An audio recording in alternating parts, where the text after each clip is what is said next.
Bonjour, je suis Rupert Sheldrake. Je donne ce cours sur la science et la spiritualité parce que je pense qu'il y a pas mal de confusion à propos de leurs relations.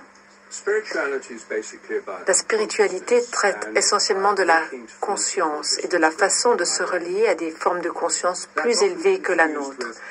Et on confond souvent cela avec le fait de se relier à la conscience d'autres personnes, comme avec la télépathie. Je pense que nos esprits sont bien plus étendus que nos cerveaux. Et dans le premier exposé de ce cours, je parle de l'esprit étendu et de la façon dont l'esprit s'étend bien au-delà de notre tête, au travers de champs.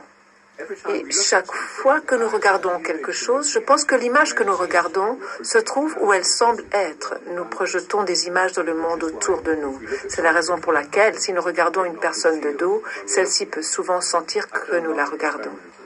J'ai effectué de nombreuses recherches expérimentales à ce sujet. C'est un phénomène réel qui montre que nos esprits s'étendent dans chaque acte de perception.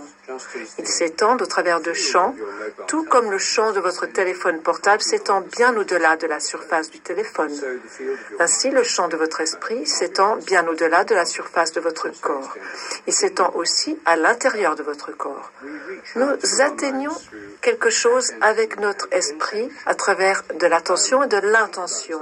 Si nous pensons à quelqu'un, par exemple, si nous voulons lui téléphoner, cette personne peut capter notre intention et c'est le phénomène de la télépathie téléphonique dont de nombreuses personnes ont fait l'expérience.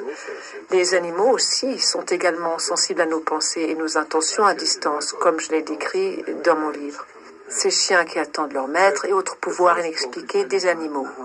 Donc, dans le premier exposé, je traite de la façon dont nos esprits sont bien plus étendus que nos cerveaux et comment ils nous relient les uns aux autres et à notre environnement. Ainsi, notre conscience n'est pas confinée dans notre tête, dans notre vie de tous les jours. Dans le deuxième exposé, je traite plus de la spiritualité, où nos esprits peuvent entrer en contact avec des mondes de conscience au-delà de l'humain. Toutes les traditions religieuses ou spirituelles tiennent pour acquis qu'il existe des formes de conscience au-delà de la nôtre. Le matérialisme, qui est la philosophie dominante de la science, croit que l'esprit provient de l'activité du cerveau. Mais, comme je l'ai expliqué dans l'exposé sur l'esprit étendu, ce n'est pas le cas. L'esprit est bien plus étendu que cela. Je pense qu'il accède et se connecte à des formes de conscience supérieures. Et à travers cette connexion, nous nous sentons littéralement plus connectés et généralement plus heureux, plus dans la zone. Et les pratiques qui peuvent nous aider à atteindre cet état contiennent la pratique de la gratitude. C'est très simple. Chacun peut la pratiquer tous les jours, elle ne coûte rien. Il y a aussi la méditation que de nombreuses personnes pratiquent déjà. Et j'explique ce qui se passe lorsque nous méditons. Et il y a toute une gamme d'autres pratiques auxquelles les gens peuvent participer. J'en énumère 7 dans mon exposé.